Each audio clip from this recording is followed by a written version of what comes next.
என்னுடைய வணக்கம். இதில் மொட்டை சிவா கட்டை சிவா இவ்வளோ பெரிய இட்டு கொடுத்த ரசிகர்களுக்கு என்னுடைய நன்றியை தெரிவிச்சுக்கிறேன். ஏன்னா என்னுடைய 2 வருஷ கஷ்டம், படம் ரிலீஸ் ஆகாதுன்னு ஒரு வருஷமாக நாங்கள் பட்ட கஷ்டத்துக்கு எங்களுக்கு வந்து தியேட்டரில் கிடைக்கிற அந்த கைத்தட்டலும், அப்புறம் எனக்கு ஃபோன் பண்ணி நாங்கள் எந்த இடம்லாம் நினச்சோமோ அந்த இடத்துல காமெடி நல்லா ஒர்க் அவுட் ஆகிருக்கு, ஆக்ஷன் நல்லா இருக்குது. இப்போ இந்த பேய் படம் தான் பண்ணிகிட்ருப்போம், அவங்க கமர்ஷியல் படம் கூட பண்ணலான்றது இந்த படத்தில் வந்து ப்ரூவ் ஆகிருக்கு. ஸோ அதுக்கு வந்து ஃபேன்ஸுக்கும் அப்புறம் என் கூட ஒர்க் பண்ண டெக்னீஷியன்ஸ், என்னுடைய டைரக்டர்ஸுக்கு, ப்ரொடியூசர்ஸுக்கு எல்லாருக்கும் நான் இந்த டைமில் நன்றி சொல்லிக்கிறேன். எனக்குள்ள ஒரு மிகப்பெரிய வழி, அதை நான் வந்து சொல்லவே இல்லை. இந்த மொட்டை சிவா கட்டை சிவா படம் ரிலீஸ் ஆகட்டும் அதுக்கப்புறம் சொல்லலான்னு தான் நான் இருந்தேன். வாழ்க்கையில் நம்ம எவ்வளோ கஷ்டப்பட்டுலாம் வந்தாச்சு. ஒரு நியாயமான விஷயத்துக்காக வந்து ஒருத்தர் போராடுறாங்கன்னா அதுக்கு நம்மளே சப்போர்ட் பண்ணலாம். ஆனால் ஒரு தப்பான விஷயத்துக்கு ஒருத்தர் போராடுறாரு, அது வந்து தப்பாக போயிட்டுருக்கு. நான் யாரை பற்றி பேசுகிறேன்னா போத்ரா சாரை பற்றி தான் பேசுகிறேன். எனக்கு இந்த படம் வந்து பார்த்தீங்கன்னா நேற்று நைட்டு 2 மணி வரைக்கும் கூட எனக்கு வந்து தூக்கமே இல்லைங்க. நேற்று 12 மணி வரைக்கும் கூட எங்களுக்கு பிரச்சனை மேலே பிரச்சனை தான். படம் ரிலீஸ் ஆகும்னு சொல்லி ரிசர்வேஷன்லாம் போட்ட அப்புறம் கூட எங்களுக்கு ப்ராப்ளம் பண்ணுறாங்க. நேற்று மட்டும் என் இண்டஸ்ட்ரி மட்டும் இல்லைன்னா இந்த படம் வந்து ரிலீஸே ஆகிருக்காது. இங்கே உட்காந்துட்டு இருக்க எல்லா இண்டஸ்ட்ரி ஒவ்வொருத்தருக்கும் நான் பாதம் தொட்டு நான் தேங்க்ஸ் சொல்லிக்கிறேன் இந்த இடத்துல. ஏன்னா நேற்று எல்லாருமே வந்து சாப்பிடாம கொள்ளாமல் இருந்து இந்த படம் ரிலீஸ் ஆகணும்னு அவ்வளோ கஷ்டப்படுறாங்க. அந்த இடத்துல வந்து பெரிய பெரிய ஆட்கள் எல்லாம் கஷ்டப்பட்டு முன்னேறின எல்லாரும் இங்கே இருக்காங்க. அந்த இடத்துல நேற்று போத்ரா வந்து என்ன சொல்கிறாருன்னா, நீங்கள் எல்லாம் யார் இங்கே உட்காந்துட்டு இருக்குன்னு ரொம்ப தப்பான பர்சன். இதில் நான் எவ்வளோ பாதிச்சிருக்கேன்னு சொல்கிறேன். எங்கள் அம்மா வந்து எனக்கு தெய்வம், அவங்களுக்காக கோயில் கட்டிகிட்டு இருக்கேன். எங்கள் அம்மா ஒரு குழந்தை மாதிரி, வயசானாலே குழந்தை மாதிரி மாறுவாங்க. என்னுடைய ஃபஸ்ட்டு ஃபேன் எங்கள் அம்மா தான். ஏதாவது படம் ரிலீஸ் ஆகுதுன்னு வச்சிங்களேன், தேட்டராகவே சுற்றிட்டு இருப்பாங்க. லாஸ்ட் டே எடுக்கிற வரைக்கும் போய் பார்த்துட்டு இருப்பாங்க. இந்த தேட்டரில் ஒரு 25 பேர் இருந்தாங்கப்பா, கை தட்டினாங்கப்பா இந்த இடத்துல. அது அவங்க சொல்லுவாங்க, நான் கேட்பேன் உட்காந்து. அது கேட்கலாம் முகம் ஒரு மாதிரி ஆகிடுவாங்க அம்மாவுக்கு. இப்போ பார்த்தீங்கன்னா எல்லா தியேட்டரில் தான் இருப்பாங்க. அவங்க 3 டேட்டு போடுறாங்க இந்த படத்துக்கு. சரி, அது நியாயமாக இருக்குமா? ஒருவேளை பணம் வாங்கியிருப்பாங்களா? அந்த கேஸ் வந்து நியாயமாக இருக்குமா? கோர்ட்டில் இருக்கும்போது நான் ஒன்றுமே பேசக்கூடாதுன்னு சைலண்டாக இருந்தேன். ஃபஸ்ட்டு ஒன்று போடுறாங்க, டேட்டு போடுறாங்க, அது மாறிடுச்சு.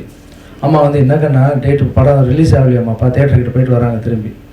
செகண்ட் டைம் வந்து அலௌன்ஸ் பண்ணுறோம், மறுபடியும் அம்மா எல்லாம் ரெடியாகி ஃப்ரெண்ட்ஸுக்கெல்லாம் சொல்லிவிட்டு மறுபடியும் கிளம்பி போவாங்க.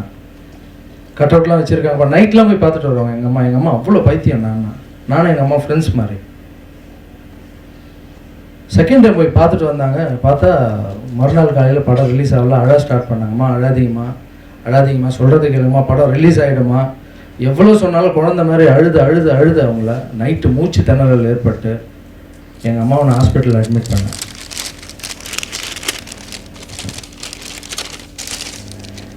இங்கே பாருங்க,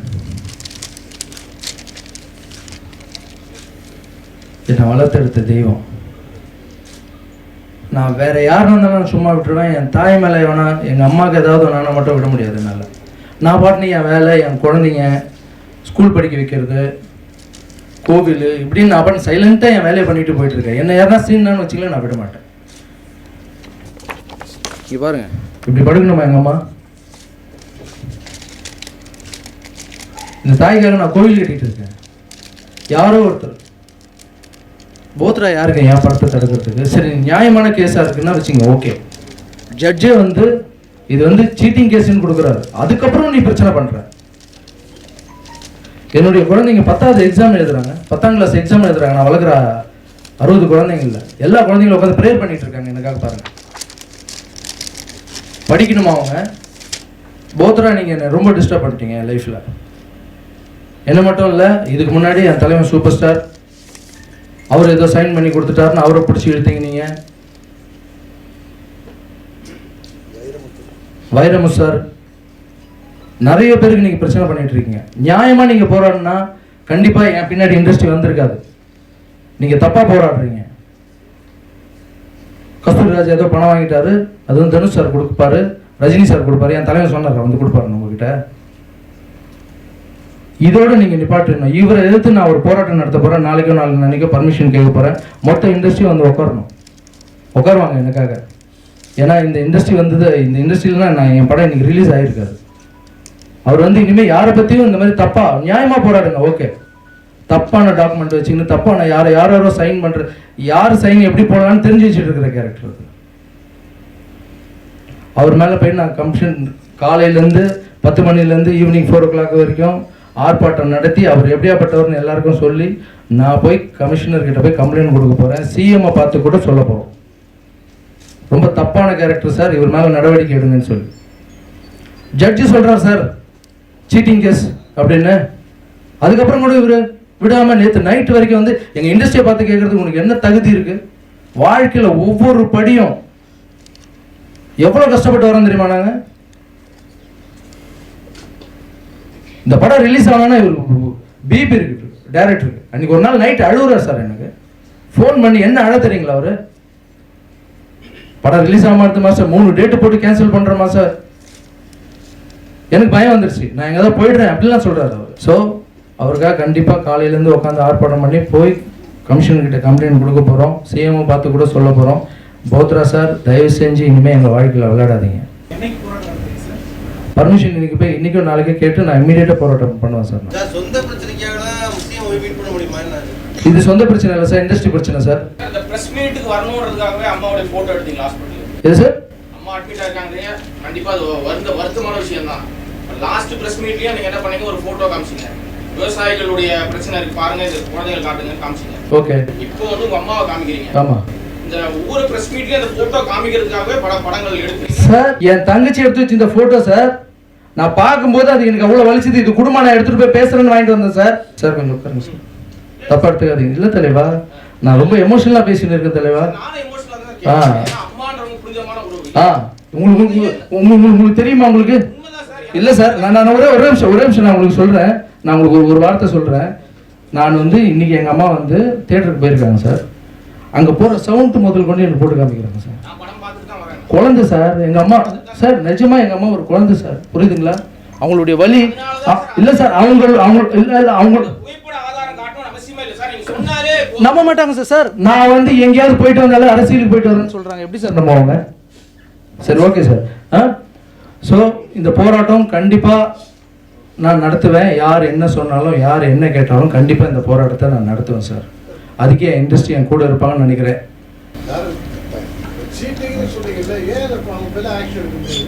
லீகலாக பண்ணிட்டு இருக்கேன் சார். சார் நான் மட்டும் பேசினா தப்பாக இருக்கும், என் இண்டஸ்ட்ரி ஆளுங்க பேசுவாங்க.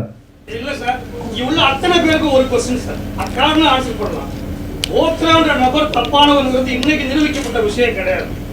ஆனாலும் தொடர்ந்து அவர்கிட்டயே போயிட்டு மாற்றதோட மாயம் என்ன?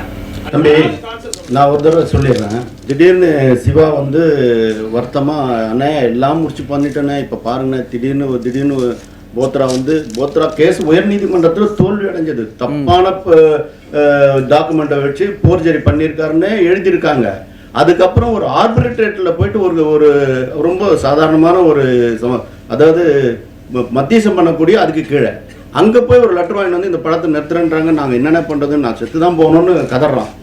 நான் கிட்டத்தட்ட ஒரு நட்புக்காக இந்த ஒரு தயாரிப்பாளர் சங்கத்தில் ஒரு செயலராக இருக்கிறவர் இவ்வளோ இறங்கி பண்ணுறாருன்றதுக்காக நாங்கள்லாம் உடனே சேம்பருக்கு போயிட்டு தம்பி ராதாகிருஷ்ணன்லேருந்து, பெப்சி சிவாவிலேருந்து, செல்வமணியிலேருந்து நேராக சேம்பருக்கு போனால் அங்கே கல்யாணம் கூப்பிட்றோம். அதுக்கு ஒரு காட்டர்கட்ட பிரசாத்தை கூப்பிட்றோம், டிஸ்ட்ரிபியூட்டர் ஃபெடரேஷன் தலைவர் அருள்பதியை கூப்பிட்றோம். எல்லாரையும் கூப்பிட்டு நேராக அங்கே போகிறோம். அங்கே போகும்போது ஆர்பி சௌத்ரி வந்துடுறாரு. நாங்கள்லாம் வந்து இதுவரையிலும் கிட்டத்தட்ட எத்தனையோ படங்கள் ஃபினான்ஷியல் பிரச்சனை இருக்கும்போதெல்லாம் நாங்கள் நியாயமாக இருந்தால் போய் பேசுவோம், இல்லைன்னா போகவே மாட்டோம். இது அநியாயமான ஒரு சமாச்சாரன்றதாக எல்லாரும் போகிறோம். இந்த படத்துக்கும் போத்ராக்கும் இந்த படத்துக்கும் சம்பந்தமே. இந்த படத்தினுடைய தயாரிப்பாளர் ஆர்பி சௌத்ரி பேரில் சென்சார் சர்டிஃபிகேட் இருக்குது. ஆர்டர் வாங்குறது Vendhar movies. R B Choudhary producer, censor, அவருக்கும் கியூபுக்கும் தான் கான்ட்ராக்ட். ஆகவே இது தெளிவாக அவங்களே டிசைட் பண்ணுறாங்க. இது வந்து நியாயமாக இருக்குது. நாங்கள் ஒட்டுமொத்த இண்டஸ்ட்ரியெல்லாம் நாங்கள் வந்து பொறுப்பு கொடுத்து நாங்கள் இந்த படத்துக்கு அவ்வளோ சிரமப்பட்டு அவங்கள கன்வின்ஸ் பண்ணி பேசி கரெக்ட் பண்ணுறோம். அப்போ கூட அந்த உரிமையாளர் வந்து பாம்பேல இருந்துட்டு இன்னைக்கு காலையில் நான் நேரடியாக போய் நன்றி சொல்லிட்டு வந்தேன். அதாவது நாங்கள் கிட்டத்தட்ட ஒரு 2000 படம், 3000, 5000, 10000 படம் ரிலீஸ் ஆகுது. செந்தில் நாங்கள் யாருக்குன்னா அது வந்திருப்போமா, எங்கன்னா வந்து பேசியிருப்போமா, பாக்கின்னா நாங்கள் தலையிடவே மாட்டோம். அது ஃபெடரேஷன் இருந்து பேசி மனிதாபிமானமாக ஒவ்வொரு படமும் ரிலீஸ் ஆகின்னு இருக்குது. ஆனால் இது அநியாயமாக வந்து இப்படிப்பட்ட ஒரு 10ஆம் பொதுவாக தூக்கி போட்டு இவர் பண்ணுறாரு. அதுக்கப்புறம் அவர் அந்த இடத்துக்கு வந்து நாங்கள்லாம் கதறின்னு இருக்கிறோம். நீங்களாம் எதுக்கே வந்து உட்காந்துருக்கீங்கன்னு எங்களை பார்த்து கேட்ட கேள்வி. சில பேர் வந்து யார் நாங்களாம் ப்ரொடியூசரியா எங்களை பார்த்து இந்த கேள்வி கேட்குறேன்னா நேரடியாக அவர் போய் போலீஸில் போய் செல்வமணி பேரில் வந்து ஒரு செல்வமணி உட்காந்துருது அந்தாண்டு டேபிள், இவர் இருக்கிறது கேட்டாண்ட. செல்வமணி இப்போ இருந்து அவர் முகம் தெரியுது செல்வமணி, அதுக்காக அவர் மேலே போய் ஒரு கொலைப்பழி சுமத்தி ஒரு அநியாயமான ஒரு புகார் கொடுத்து, அப்புறம் நைட்டெல்லாம் நாங்கள்லாம் போய் கிட்ட இருந்து சொல்லி அவர் பேரில் நாங்கள் புகார் கொடுத்துட்டு தான் வந்திருக்கிறோம்.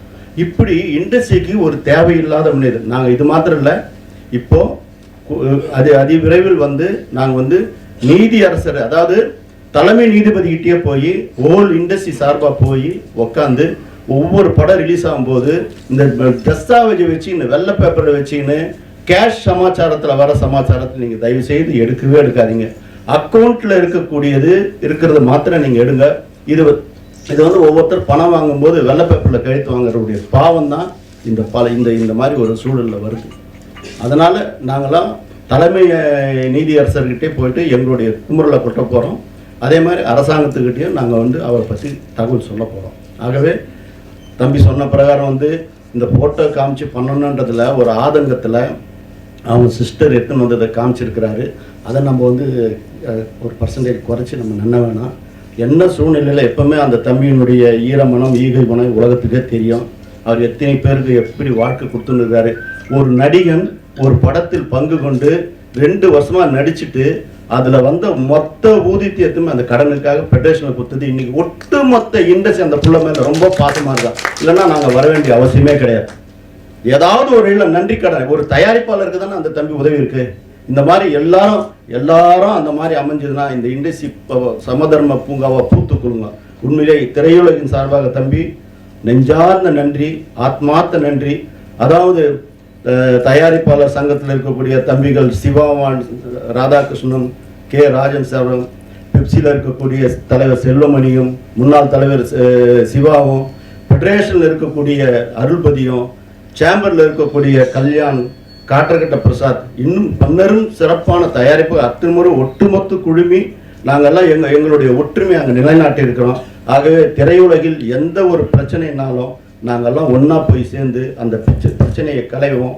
ஆகவே ஆத்மார்த்த நன்றி தம்பி ராகவேந்திரா லாரன்ஸுக்கு நான் இந்த திரையுலகின் சார்பாக நன்றி கடன் நாங்கள் பட்டிருக்கிறோம். தயாரிப்பாளருக்கு உன் போன்ற ஒவ்வொரு நடிகரும் வரணுன்றது நாங்கள் ஆத்மார்த்தமாக வேண்டுறோம். நன்றி, வணக்கம்.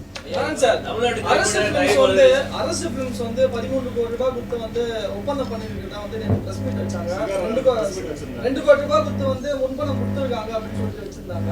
அவங்க ஸ்டே வாங்கியிருக்காங்க, படம் ரிலீஸ் ஆகக்கூடாது அப்படின்னு சொல்லிட்டு ரிலீஸ் பண்ணா வந்து கோர்ட்டை அவமதிக்கிறதா வந்து கேஸ் தொடர போகுது. புகார் அவர் வாபஸ் வாங்கிட்டார் சார். இதோட முடிஞ்சிச்சு சார். தமிழ் திரைப்பட தயாரிப்பாளர் முன்னேற்ற வந்துருக்கீங்க. உங்களுக்கு ஒரு பொதுவான கேள்வி, இந்தியாவில் வந்து ஆண்டுதோறும் 15,000 கோடி அளவுக்கு திரைப்படத்துறையில் பணம் போடுறது, 1 லட்சம் பேர் இதில் வேலை வாய்ப்பு பெறாங்க. இது திரைப்படம் தயாரிப்பதற்கு என்று வங்கிகள் ஏன் இந்த மாதிரி தனிநபர்களுக்கு நீங்கள் வந்து நிதி வாங்குறதுனால தானே நிறைய பிரச்சனைகள் வருது. ஒவ்வொரு காலகட்டத்திலையும் நிறைய பிரச்சனைகள் வருது. படம் தயாரிப்புக்கு என்று வங்கிகள் அரசுரையாக்கப்பட்ட வங்கிகள் இருந்து கடன் பெற்று படம் தயாரிப்பது மாதிரி ஏதாவது ஒரு சொல்யூஷன் ஏற்படுத்துறது முயற்சிகள் இருக்கா? அது செய்வதற்கான சாத்தியம் இருக்கா? அதாவது இது வந்து ஒரு ஐடிபிஐ பேங்க் வந்து இதுக்காக நிதி ஒதுக்கும்போது நிறைய பேருக்கு வந்து ஒரு லேபில் இருக்கக்கூடியவங்களை கூப்பிட்டு உட்கார வச்சு ஒரு ரிவிஷன் கமிட்டி வச்சு ஒவ்வொரு மனுவை விசாரித்து அவங்களுக்கு பணம் கொடுப்பாங்க. அப்படி பார்க்கும்போது சில ஆந்திராவில், கேரளா, கர்நாடகா, தமிழ்நாட்டில் இருக்கக்கூடிய முதலீடு பெற்று படம் தயாரித்தவங்க பணத்தை வங்கிக்கு சரியாக செலுத்துவதை விட்டு அந்த டிபார்ட்மெண்ட்டே மூடிட்டாங்க. இதுதான், வேற ஒன்றும் இல்லை. ஆனாலும் ஒரு தெய்வாதீனமாக ஒரு நம்பிக்கையாக அதாவது கிட்டத்தட்ட ஒரு 10-20 ஃபினான்சியர்கள் தொடர்ந்து இந்த திரையுலகில் வாழ வச்சுன்னு இருக்காங்க, மூச்சாக இருக்காங்க. ஆனால் யாருமே அந்த வழியில் பயணிக்கலை. ஒரே ஒரு போத்ரா மட்டும்தான். அவர் பேர் பாருங்க, என்ன அழகான பேர், என்ன போத்ரா, பத்தவே பத்தாது அவருக்கு. ஏன்னா ஒன்றா கொடுக்குற பணம் 10 லட்சம்னா 10 கோடி போடக்கூடிய வழி. ஆனால் ஆண்டவன் ஒருத்தர் இருக்கிறார். இதுதான், வேற வழியே இல்லை. நீங்கள் கண் முன்னாடி பாருங்க சார், நம்ம கண் முன்னாடியே தப்பு பண்ணுறவனுக்கு தண்டனை கடவுள் இயற்கை தரும், வேற யாரும் தர வேணாம். கூடிய சீக்கிரம் அவர் வந்து அந்த கஷ்டத்தை அவர் உணர்வார். அவருக்கும் எல்லாமே இருக்கு. ஆனால் இப்படிப்பட்ட ஒரு சூழல் எப்போ எதுக்கெடுத்தாலும் இப்படி ஒரு வாழ்க்கையா? வேதனையாக இருக்குது.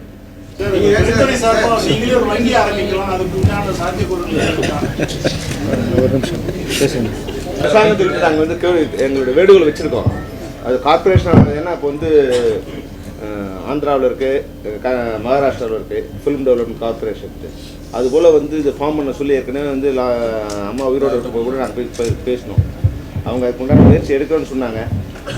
ஆனால் அவங்க அதுக்குள்ளே இதுவாயிட்டாங்க. இந்த அரசாங்கத்துக்கிட்ட நாங்கள் வந்து ஒரு வேண்டுகோள் தொடர்ந்து வச்சுக்கிட்டு இருக்கோம். ஒரு கார்பரேஷன் வச்சா நாங்கள் வந்து வெளியே வந்து அதிக வட்டி கொடுக்க முடியாமல் கஷ்டப்பட வேண்டிய அவசியம் வராதுன்னு அதை வந்து அரசாங்கம் வந்து கவனிக்கணும். உண்மையாக இந்த இது போல வந்து சம்பவம் வரும்போது நாங்கள் அரசாங்கத்துக்கு அதை வந்து இன்னும் கொஞ்சம் நேரடியாக எடுத்து சொல்லலாம்.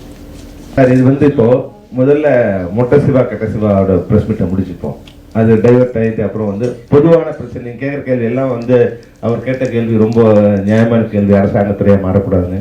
அப்புறம் இது சம்மந்தமாக இன்னொரு நண்பர் கேட்டார், ஏன் நீங்கள் வந்து தொடர்ந்து வந்து போத்ராவால் பாதிக்கப்பட்ட வரைக்கும் ஏன் மறுபடியும் போய் மாட்டுறீங்கன்னு. இதெல்லாம் வந்து திரையுலகம் தன்னைத்தானே வந்து கேள்வி கேட்டு அதை வந்து அதுலேருந்து வந்து பதில் கிடைச்சிட்டு இது போகணும். ஆனால் இப்போ தான் முதல் முறையாக வந்து திரும்பி அடிச்சிருக்கிறது இதான் ஃபர்ஸ்ட் டைம். வந்து இவ்வளோ தூரம் வந்து அடி வாங்கி வாங்கி வாங்கி இந்த ஹீரோ மாதிரி அடிச்சுட்டே இருப்பாங்க இல்லையா, அது வந்து இப்போ தான் ஃபர்ஸ்ட் டைம் வந்து இந்த இண்டஸ்ட்ரி திருப்பி அடிச்சிருக்கு முதல் தடவை. அதில் வந்து நாங்கள் எல்லாருமே வந்து ஏறக்குறைய நேற்று வந்து இந்த படம் வந்து ரிலீஸ் ஆகாதுங்கிற நிலைமை தான் வந்து நைட்டு 11 வரைக்கும். அதாவது என்னென்னா ஃபைனான்சியர்ஸ் படம் கொடுத்தாங்கன்னா அவங்க கசக்கி எப்படியாவது, ஆனால் அவங்க என்ன பண்ணுவாங்க, படத்தை ரிலீஸ் பண்ண விட்டு நான் படத்தை வாங்கணும்னு நினைப்பாங்க. ஆனால் படத்தை நிறுத்தி வாங்கணும்னு நினைக்கிற ஒரு ஆள் இவர் தான். அதுதான் அவரோட கேரக்டர். அதுக்கு நாங்களே வந்து அஃபண்ட் ஆகிருப்போம். நாங்களே வந்து 20 வருஷத்துக்கு முன்னாடி வந்து ஒய்ஃபே வந்து மாட்டி வெளியே வரத்துக்குள்ளே எனக்கு வந்து பாதி ஒய்ஃப் போயிடுச்சு, பாதி லைஃபும் போயிடுச்சு. அதுலேருந்தே நான் என்னென்னா அவனை பார்த்தாவே நான் துஷ்டனை கண்டா தூரம் விலகுங்கிற மாதிரி வந்து மூஞ்சே நான் பார்க்க எனக்கு பிடிக்காது. ஒரு அருவருப்பான ஒரு பிராணியை பார்க்குற மாதிரி தான் நான் வந்து, அதனால் நான் உள்ளே வந்து நான் தலையை குஞ்சிட்டேன். நேரடியாக கூட பார்க்கல, ஏன்னா எனக்கு பார்க்க விருப்பமே இல்லை. ஆனால் பொய்யோட உச்சம் என்னன்னா, என் மேலே போய் ஆர்கே செல்வமணி அவர் ஆட்களை வந்து இங்கே வந்து என்னை கொலை முயற்சி பண்ணாருன்னு பொய்யை எவ்வளோ வந்து சொல்ல முடியும். இந்த சட்டம் கூட அவருக்கு சட்டத்தில் உள்ள எல்லா ஓட்டையும் பயன்படுத்தி அதை வந்து சட்டத்தையும் தன் வேலைக்கார மாதிரி வச்சிருக்க ஒரு நபராக தான் போத்ரா இருக்கார். ஒரே கேஸில் பணமே கொடுக்கல, அவர் போட்ட கையெழுத்தெல்லாம் ஃப்ராடு அப்படின்னு சொல்லி ஒரு ஹைகோர்ட்டு ஒரு ஜட்ஜ்மெண்ட் கொடுக்குது. அது நாங்கள் கூட போய் சும்மா உடனே சிவா நண்பர் லாரன்ஸ் நண்பர் போய் உட்காந்து அந்த வேலையை பண்ணல. நாங்கள் அந்த ஜட்ஜ்மெண்ட் எல்லாம் படிக்கிறோம். அதில் வந்து 1லேருந்து 14 வரைக்கும் வந்து அவங்க பண்ண எல்லா ஃப்ராடுலட்டையும் வந்து டீட்டெயில்டாக கொடுத்து ஜட்ஜு 15ஆவதாக ஒரு வரி சேர்த்துருக்காங்க. என்னென்னா இது வந்து ஏன்னா அவன் அப்ளிகேஷன் அந்த அக்ரிமெண்ட் போடும்போது கீழே வந்து அவரோட விஷயத்துக்கு ஃபுல்லப் பண்ணியிருக்காரு. என்னோட ஆர்பிட்ரேட்டர் முடிவு பண்ணணும், நான் விருப்பப்படுற ஆர்பிட்ரேட்டர் முடிவு பண்ணணும்.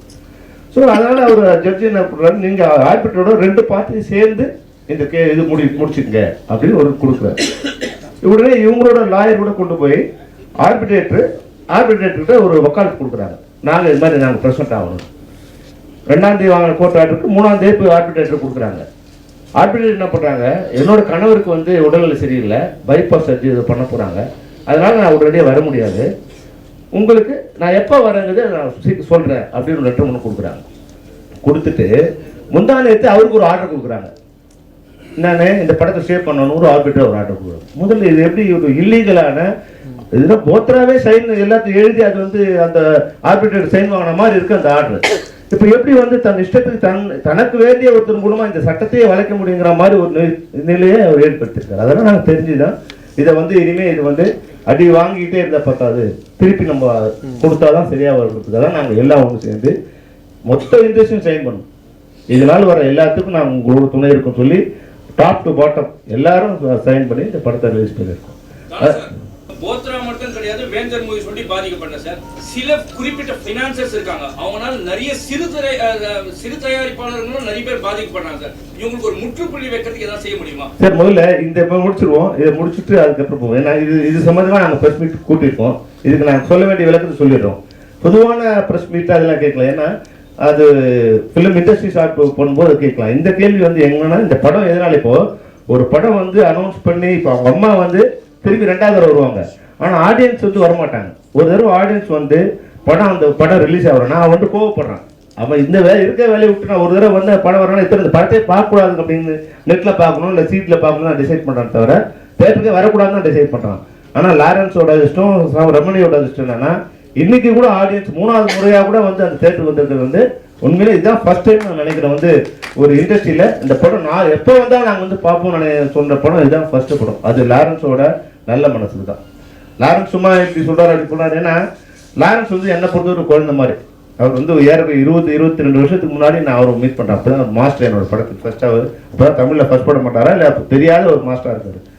நான் அவர் பேசுறதுலாம் பார்த்தா ரொம்ப ஓவர் ஆக்டிங் மாதிரி எனக்கு தெரிஞ்சுது. என்னடா வந்து திடீர்னு கல்லில் கலங்குறாரு. என்னடா இல்லைண்ணே அம்மா வந்து சாப்பிடலண்ணே அப்படின்னு 22 வருஷத்துக்கு முன்னாடி. இது வளர்ந்த பையன் அம்மா சாப்பிடலன்னா அது என்ன அம்மாவும் இல்லைண்ணே அம்மா விட்டு இருந்ததே இல்லைன்னு. இதுக்கு உண்மையா இருக்குமா இல்லையானே எனக்கு வந்து. ஆனால் அதுக்கப்புறமா வந்து தொடர்ந்து நான் வந்து லாரன்ஸை பார்க்கும்போது எல்லாமே லாரன்ஸோடது எல்லாமே உணர்வு பூர்வமான உணர்வின் அடிப்படையான செய்தியாக இருக்கும். அது சமயத்தில் பார்க்குறவங்களுக்கு வந்து இப்போ ஒரு கேள்வி கேட்ட மாதிரி எல்லாம் எனக்கு ஃபோட்டோ காப்பிங்க. லாரன்ஸ் நினைக்கிறாரு தன்னோட ஆத்தன்டிகேஷனாக சொல்லணும். நான் போய் சொல்லலை, நான் ஆத்தன்டிகேஷனாக சொல்கிறேன்னு அது வந்து சொல்லணும்னு நினைக்கிறாரு. அது சில சமயங்கள் இது மாதிரி வந்து எதிரடையான விளைவுகளும் ஏற்படுத்தலாம். ஆனால் அவரை பொறுத்த வரைக்கும் வெரி ஹானஸ்ட் பர்சன். நான் பார்த்ததில் வெரி ஹானஸ்ட். நேற்று கூட வந்து நான் ஒரு 25 வருஷம் ஆச்சு இண்டஸ்ட்ரி வந்து ஒரு படம் ரிலீஸ் ஆகணும்னா அதிகபட்சம் அந்த ஹீரோ வந்து வாங்கின சம்பளத்தில் ஒரு 50% வந்து கட் பண்ணிப்பார். இல்லை அவர் கூட கொஞ்சம் ஹெல்ப் பண்ணுவார். ஆனால் வாங்கின பணத்தையும் கொடுத்து அடுத்த சம்பளத்தையும் கொடுத்து கூட 2 மணி நேரம் இருந்து எல்லாத்துக்கும் சைன் பண்ணி எது வந்தாலும் நான் பார்த்துக்கணும் சைன் பண்ணி ரிலீஸ் பண்ண ஒரே ஹீரோ வந்து லாரன்ஸாக தான் இருக்குன்னு நான் நினைக்கிறேன்.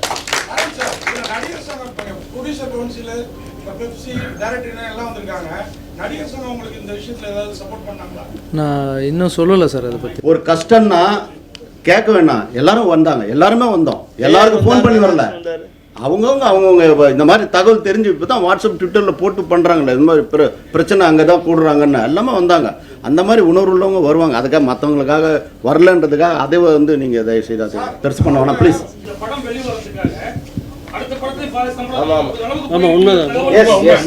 அனைவருக்கும் வணக்கம். இன்றைக்கு ஒரு ஹீரோ, இதுக்கு முன்னால் சில ஹீரோ ஹெல்ப் பண்ணியிருக்காங்க. ஆனால் நேற்று இரவு 12 மணி வரைக்கும் ஒரு தயாரிப்பாளரின் படம் வெளிவர வேண்டும், அதற்காக நான் எதையும் செய்ய தயாரிக்கல, சம்பளத்தை மட்டும் விட்டு கொடுக்கல. அந்த நடித்ததை விட நேற்று அவர் பட்ட வேதனை நாங்கள் பார்த்தது நேரில். அதனால் அப்புறம் தாயின் படத்தை காட்டி தம்பி இந்த உலகத்துக்கு பெரிய பாடம் கற்றுக்கு. தம்பி கேட்டார் கேள்வி, அது வேற இருக்கட்டும், என்ன நீங்கள் படத்தை கொண்டு வந்து காட்டுறீங்கன்னு. இது படம் காட்டலை, தாயின் மனம் காட்டியிருக்காரு. வயசே தப்பாக தான் பண்ணி. நல்ல தம்பி, ரொம்ப மகிழ்ச்சி. இல்லை இல்லை, நல்ல கேள்வி தம்பி, நல்ல கேள்வி ப்ளீஸ். இல்லை இல்லை இல்லை, நீ ரொம்ப நல்ல கேள்வி தம்பி, நல்ல கேள்வி, அடிக்கடி கேளுங்க. அப்புறம் இவர் கேட்டார் ஏன் போத்ரா மேலேயே நீங்கள் இருக்கீங்கன்னு. தம்பி, ஒரு விஷ நாகம் எல்லாரையும் கொத்திக்கிட்டே வந்தது, எல்லாம் செத்துக்கிட்டே இருந்தான். ஆனா இன்னைக்கு தான் ஒரு முடிவு கட்டணும். வேடிக்கை பார்க்கல அப்பப்ப சின்ன சின்ன பண்ணோம். இப்ப ரொம்ப தொல்லை கொடுத்துட்டு அதனால கொஞ்சம் எல்லாரும் ஒண்ணு சேர்ந்து இனிமே இப்படிப்பட்டவங்களை என்கரேஜ் பண்ணக்கூடாது அப்படின்னு ஒரு முடிவுக்கு வந்துருக்கு. வேற ஒன்றும் தப்பாவே நாங்க போல. இனி நமக்கு பாதிப்பு வராமல் பாதுகாத்து கொள்ள வேண்டும் என்கிற உணர்வோடு தான் வந்திருக்கிறோம். அதனால நேற்று எல்லாரும் ஒன்று சேர்ந்திருக்குன்னா எந்த வித்தியாசம் யாருக்கும் இல்லை. சிலருக்கு செய்தி போகாம இருந்திருக்கலாம். வந்தவங்க அத்தனை பேரும் உணர்வோடு வந்தாங்க, தெரிஞ்சிருந்தா வந்துருக்கோம். எங்களுக்கு கூட வித்தியாசம் இல்லை. இதை தேர்தல் எதுவும் தலையிடலை, நாங்கள் எல்லாம் ஒன்றா இருக்கோம். நன்றி, வணக்கம் சார். அப்புறம் இந்த படம் வந்து எனக்கு நேற்று நைட்டோட பிரச்சனை முடிஞ்சிருச்சு சார். நான் நிஜமாக நேற்றுலாம் தூங்கலை, காலையில் படம் வர வரைக்கும் தூங்கலை. நான் நிஜமாக போய் படுத்துருக்கலாம் வீட்டில். இப்போ நான் பண்ணுற இப்போ நான் இங்கே வந்து இந்த மீட்டிங் வந்து என் படத்துக்காக இல்லை, என் படம் ரிலீஸ் ஆகிடுச்சு. இப்போ நான் வந்து ஒரு பெரிய படம் விட்டு கொடுக்குறோம், இவ்வளோ பேர் ஹெல்ப் பண்ணுறாங்க, எல்லாம் ஓகே. ஒரு சின்ன ப்ரொடியூசர் மாட்டினா என்ன சார் ஆகும்? அடுத்த படத்துக்கு இந்த பிரச்சனை வரக்கூடாதுன்னு தான் சார் நான் போராடுறேன் இப்போ. ஸோ இதுக்கு வந்து வேறு எந்த காரணமும் இல்லை. ஒரு சில கேள்விகள்லாம் மனசுக்கு ரொம்ப வலிக்குது, பட் பரவாயில்ல, கேள்விகள் வரதான் செய்யும், பரவாயில்ல. நான் எவ்வளோ ஃபேஸ் பண்ணிவிட்டேன், இதுவும் ஃபேஸ் பண்ணுறேன். அதுக்கப்புறம் இன்னொரு விஷயம் கூட சொல்லணும். ரொம்ப சந்தோஷமான விஷயம் தான். நான் எங்கள் டேரக்டரை பற்றி, டேரக்டர் இவ்வளோ பெரிய எனக்கு ஹிட்டு கொடுத்ததுக்கு ரொம்ப நன்றி. இமீடியட்டாக அவர் கூட ஒரு படம் பண்ணேன்னா அவர் எனக்கு ஒரு 3 மாதமாக சொல்லிட்டு இருக்காரு, 3 மாசமாக சொல்லிட்டு இருக்காரு, நான் உங்களுக்கு ஷாக் கொடுக்க போகிறேன்னு சொல்லியிருந்தாரு. இன்றைக்கி வந்து படம் ரிலீஸ் ஆகிருக்கு, அதுக்கு வந்து மக்கள் சூப்பர் ஸ்டார்னு போட்டிருக்காராம். மக்கள் சூப்பர் ஸ்டார் அப்படின்னு இப்போ போட்டிருக்காராம். அந்த இல்லை, அது சூப்பர் ஸ்டார்ன்றது ஒரே ஒரு சூப்பர் ஸ்டார் என் தலைவர் மட்டும்தான். மக்கள் சூப்பர் ஸ்டார்னு போட்டதுக்கு எனக்கு மரியாதை கொடுத்ததுக்கு ரொம்ப ரொம்ப ரொம்ப ரொம்ப நன்றி. பட் ஆனால் இந்த உலகத்திலே ஒரே ஒரு சூப்பர் ஸ்டார், அது என் தலைவன் மட்டும்தான், ரஜினி சார் மட்டும்தான் சூப்பர் ஸ்டார். ஸோ வேறு சூப்பர் ஸ்டாரை நானே ஒத்துக்க மாட்டோம். ஸோ அதால் எனக்கு வந்து எப்போவுமே வந்து அவரை பார்த்து வளர்ந்துருக்கேன் நான். அவர் தான் வந்து என்னுடைய குருன்னு கூட சொல்லுவேன். நான் ராகவேந்திர சாமியை பார்த்ததில்லை, அவர் தான் வந்து இண்டஸ்ட்ரி கூப்பிட்டு வந்து இப்போ இந்த இடத்துல உட்காந்து பேசுகிறேன்னா அதுக்கு ரஜினி சார் ஒரு முக்கியமான காரணம். ஸோ ஒரே ஒரு ஸ்டார், சூப்பர் ஸ்டார், அது என் தலைவர் மட்டும்தான். அந்த அன்புக்கு நன்றி. பட்டு இது மாதிரி ஒரு படத்துலையும் ஒருத்தரும் ஏதோ வைக்கணும்னு ஆசைப்படுவாங்க. அதுக்காக எனக்கு வந்து எந்த பட்டமும் எதுவும் வேணாம். எனக்கு வந்து எங்கள் அம்மா தான் வந்து எனக்கு எங்கள் அம்மாவுடைய பேரை விட எனக்கு பெரிய பட்டம் இந்த உலகத்தில் வேறு எதுவுமே இல்லை. வேறு யாரும் எந்த பட்டமும் வைக்கக்கூடாதுன்னு சொல்கிறதுக்காக எங்கள் அம்மா பேர் கண்மணி ராகவேந்திரா லாரன்ஸ்ன்னு தான் நான் இனிமேல் எல்லாத்துலேயும் போடுவேன். அதை ஷார்ட் ஃபார்ம் பண்ணி கே ராகவா லாரன்ஸ்ன்னு நான் போடுவேன். ஸோ எங்கள் அம்மாவுடைய பட்டம் மட்டும் எனக்கு போதும், வேறு எந்த பட்டமும் எனக்கு தேவையில்லை. இந்த படத்தை இட்டு கொடுத்த என்னுடைய டைரக்டருக்கு மறுபடியும் தேங்க்ஸ் சொல்கிறேன். அவர் கூட இம்மீடியட்டாக படம் பண்ணணுன்னு ஆசை. அதே மாதிரி இந்த படத்துக்கு உழைச்ச சிவா சாருக்கும் இந்த இடத்துல ரொம்ப ரொம்ப தேங்க்ஸ்ண்ணே. இந்த நன்றியை மறக்க மாட்டேன். நன்றி வந்து சொல்கிறது இல்லை, செஞ்சு காமிப்பேன் நான். அதுக்கப்புறம் இந்த படத்துக்காக நேற்றுலேருந்து ஒர்க் பண்ண எல்லா பெரிய மனுங்களும் எல்லாருக்கும் என்னுடைய மிக நன்றி சார். ஏன்னா நீங்களாம் வரலன்னா, இண்டஸ்ட்ரி வரலன்னா என் படம் ரிலீஸ் ஆகிருக்காது. நாளைக்கு நான் இந்த போராட்டம் நடத்துறதுக்கு காரணம் கூட இண்டஸ்ட்ரிக்கு இனிமேல் இந்த மாதிரி பிரச்சனை எதுவும் வந்துடக்கூடாதுன்றதுக்காக தான். உங்கள் எல்லாருக்கும் நன்றி. அப்புறம் இங்கே நிறைய பேர் நம்ம சௌத்ரி சார், அப்புறம் கல்யாண் சார், அவங்கெல்லாம் கூட வரல, அருள்பதி சார், அவங்க எல்லாருக்கும் கூட என்னுடைய நன்றியை தெரிவிச்சுக்கிறேன். நீங்கள் எதோ பேசணும் சார். அனைவருக்கும் வணக்கம் சார். மொட்டை சிவா கெட்ட சிவா படம் ஆரம்பித்து 2 வருஷம் ஆச்சு. இத்தனை நாளாக வந்துட்டு பல நாள் சந்தோஷமாக இருந்திருக்கிறேன். கடைசி ஒரு 6 மாத காலமாக வந்துட்டு நான் வந்து நிம்மதியான தூக்கம் இல்லை, ரொம்ப கஷ்டப்பட்டுட்டேன். ஆனால் இன்றைக்கி சொல்கிறேன், சத்தியமாக சொல்கிறேன், மிகப்பெரிய சந்தோஷமாக வந்து உட்காந்துருக்கேன் சார் நான் இங்கே. ஏன்னா தேட்டரில் ஷோ பார்த்துட்டு வந்திருக்கேன் நான். ஆடியன்ஸ் வந்து அந்த மாதிரி படத்தை என்ஜாய் பண்ணுறாங்க. நான் பட்ட கஷ்டத்துக்கெல்லாம் வந்து இன்றைக்கி அந்த ஆடியன்ஸோட சந்தோஷத்தை பார்க்கும்போது இன்றைக்கி மிகப்பெரிய எனக்கு சந்தோஷமாக இருக்குது. இந்த படம் வந்து வெற்றி படன்றது வந்து ஆடியன்ஸுக்கு கொடுத்த ரிப்போர்ட்டுக்கு அப்புறம் தான் நான் இவ்வளோ ஸ்ட்ராங்காக சொல்கிறேன். ஏன்னா அவங்க வந்து எல்லாருமே சந்தோஷமாக என்னை பார்த்துட்டு ரொம்ப ஃபேன்ஸ் எல்லாம் அவ்வளோ ஹாப்பி ஆகிட்டாங்க. அந்தளவுக்கு ஒரு படம் பண்ணிட்டு வந்துட்டோன்றது வந்து நான் வந்து சந்தோஷமாக இந்த இடத்துல வந்து அதை நான் உங்கள் எல்லாருக்கும் தெரிவிச்சுக்கிறேன். இன்னொன்று வந்து இந்த படம் வந்து நேற்றுக்கு நைட்டு தான் சார் வந்து முடிவாச்சு ரிலீஸ் ஆகுன்றது. ஆனால் 10ஆம் தேதி அன்றைக்கி படம் ரிலீஸ் ஆகலைனாக்கா வேறு முடிவாக இருக்கும் சார் எனக்கு. நான் இந்த இடத்துல உங்கள் மீடியா முன்னாடி சொல்லிக்கிறேன். ஏன்னா இந்த படம் அவ்வளோ பாதிப்புகளை சந்திச்சுது. 17ஆம் தேதி போட்டாங்க, 24ஆம் தேதி போட்டாங்க, அடுத்து இந்த தேதி போட்டிருக்கு, 10ஆம் தேதி போட்டிருக்கு. பிரச்சனைகள் வந்து அவ்வளோ இருந்தது. அந்த சார் கேட்டார், ஏன் போத்ரா முன்னாடிலாம் வந்துட்டு இப்படி பண்ணார், அவரை விட்டுட்டீங்கன்னு கேட்டார். இது கிளைமேக்ஸு. இனிமேல் வந்து அந்த மாதிரி பிரச்சனைகளுக்கு அவர் வரக்கூடாதுன்றதுக்காக தான் சார். இல்லை சார், இனிமேல் வந்துட்டு இதை ஏன் நாங்கள் வெளியில் சொல்கிறோம்னாக்கா, இனிமேல் வரக்கூடிய சிறு தயாரிப்பாளர்களோ பெரிய தயாரிப்பாளர்களோ போத்ரா இருக்கிறாருனாக்கா அந்த திசைக்கு போகாமல் வேறு திசைக்கு போங்க சார். அந்த பக்கம் போனீங்கன்னாக்கா உங்களுக்கு பாம்பு இருக்குது, கொத்துவங்களை அப்படின்னு ஒரு எச்சரிக்கை தான் சார் இது. இத்தனை நாளில் சொல்லப்படாத ஒரு விஷயத்த இந்த இடத்துல இதை நாங்கள் சொல்லிக்கிறோம். போத்ராவுக்கும் எனக்கு தனிப்பட்ட முறையில் எந்த பிரச்சனையும் கிடையாது. இந்த படத்துக்கு என்னன்னாக்கா அவர் பண்ணது எப்படின்னா பார்த்தீங்கன்னா, மொட்டை சிவா கெட்ட சிவான்ற படத்தை அதிக தடவை ப்ரெஸ் மீட் வச்சு அந்த டைட்டில் சொல்லி சொல்லி சொல்லி பெரிய அளவுக்கு ஃபேமஸ் ஆகி விட்ட அந்த போத்ராவுக்கு நான் நன்றி கூட சொல்லிக்கிறேன். ஏன்னா மொட்டை சிவா கெட்ட சிவா என்கிட்ட கோர்ட் ஆர்டர் இருக்குது, கேஸ் இருக்குதுன்னு சொல்லிட்டு இதனோட உச்சம் என்னடான்னு சொல்லி பார்த்தா, தேட்டரில் பேப்பரில் ஆடு கொடுத்தோம், தேட்டரில் படம் வருதுன்னு சொல்லியிருந்தோம், 17ஆம் தேதி படம் வருது சொன்னோம், 24ஆம் தேதி படம் வருதுன்னு சொன்னோம். அதெல்லாம் வந்து டிக்கெட் ரிசர்வேஷன் கொடுக்கல. ஆனால் 10ஆம் தேதி 9ஆம் தேதி படம் வருதுன்னு சொல்லிட்டு தேட்டரில் ரிசர்வேஷன் கொடுத்தாச்சு. ரசிகர்கள் வந்து டிக்கெட்டை புக் பண்ணிட்டாங்க. ஆனால் புக் பண்ணதுக்கு அப்புறமும் ஈவு இறக்கம் இல்லாமல் ஏதோ ஒரு காப்பி எடுத்துகிட்டு போய் கொடுத்து அந்த படத்தை நிறுத்தணும்னு அவர் நினைச்சார் தெரியுங்களா. அது என்ன மட்டும் பாதிக்கலை, இருக்கக்கூடிய சினிமா எல்லாத்தையும் பாதிக்குது. எல்லாருடைய குரலாக தான் இப்போ நான் பேசுகிறேன். நான் இது போல் ஆள் இருந்தாருனாக்கா கிட்டத்தட்ட வந்து இண்டஸ்ட்ரி வந்து பிரச்சனை சந்திச்சுக்கிட்டே தான் இருக்கும். நான் இந்த படத்தில் மாஸ்டர் சொன்னார், அதையும் சொல்கிறேன், இந்த படத்தில் தேங்க்ஸ் கார்டு போட்டேன். நான் நேற்றுக்கு நைட்டு தான் நான் பார்த்தேன், நான் போட்ட தேங்க்ஸ் கார்டுக்கு எந்த அளவுக்கு வந்துட்டு உண்மையாக நடந்திருக்குன்னு சொல்லிட்டு. ஏன்னாக்கா தயாரிப்பாளர் சங்கத்துக்கு ஒரு நன்றி, விநியோகஸ்தர் சங்கத்துக்கு ஒரு நன்றி, நடிகர் சங்கத்துக்கு ஒரு நன்றி, இப்படி எல்லா யூனியனுக்கும், தொழிலாளர் சம்மேளனத்துக்கு ஒரு நன்றி, இப்படின்னு போட்டு கிட்டத்தட்ட 10 கார்டு போட்டேன். அப்போ என்னுடைய உதவியாளர்கள் கேட்டாங்க, என்னங்க எல்லாருக்கும் நன்றி போடுறீங்கன்ட்டு. இந்த படம் எப்போ ரிலீஸ் ஆகுன்ற தலையெழுத்து யார் கையில் இருக்குதுன்னே தெரியல. ஒருவேளை சங்கங்கள்லாம் சேர்ந்து கூட இந்த படத்தை ரிலீஸ் பண்ணுறதுக்கு வர வேண்டிய சூழ்நிலை வந்தாலும் வரும் அப்படின்னு சொல்லி நான் அன்னைக்கு போட்டேன். இன்னைக்கு தேட்டரில் நீங்கள் போய் படம் பார்த்தீங்கன்னாக்கா தெரியும், எல்லா யூனியனுக்கும் நான் தேங்க்ஸ் கார்டு போட்டிருப்பேன். ஆனால் நேற்றுக்கு நைட்டு நடந்தது, படம் வரவே வந்திருக்காது சார். சத்தியமா சொல்றேன் சார், நேத்திக்கு மட்டும் இந்த இண்டஸ்ட்ரி வந்து எனக்கு சப்போர்ட் பண்ணலன்னாக்கா ஒட்டு மொத்தமா 200-300 பேர் வந்தாங்க. ஆனா எனக்கு எல்லாரும் மேலேயும் கோவம் வந்தது. 5 குரூப்பா பிரிஞ்சு நிக்கிறாங்க, எல்லாம் தயாரிப்பாளர் சங்கத்துக்கு எலெக்ஷனுக்கு வராங்க. ஆனா என் படத்துக்கு யாருமே வரலையே நினைச்சேன். ஆனா எல்லா சம்பந்தப்பட்ட தயாரிப்பாளர்களும், டைரக்டருங்களும், பெப்சி தலைவர்ல இருந்து எல்லாருமே வந்திருந்தாங்க. தானு சார்ல இருந்து, அருள்மொழி சார்ல இருந்து எல்லாருமே வந்தாங்க. கேஆர் சார்ல இருந்து சௌதரி சார் இதுவரை இந்த மாதிரி விஷயத்துக்கு வந்ததே கிடையாது. ஆனா முழுக்க வந்து அவர் சொல்லியிருக்கிறார், 87 படம் நான் எடுத்திருக்கிறேன், 87 படத்துல டெலிவரின்னு சொல்லுவாங்கயா, ஒரு புள்ள பக்கிற மாதிரி தான் ஒரு படம் வெளியில வர்றது. அந்த மாதிரி சூழ்நிலையில கூட நான் 7 மணிக்கெல்லாம் போன் ஆஃப் பண்ணிட்டு நான் வீட்டுக்கு போயிடுவேன், நான் இதுவரையிலும் அந்த லேப் பக்கமா போனது இல்லைன்னு சொன்னாரு.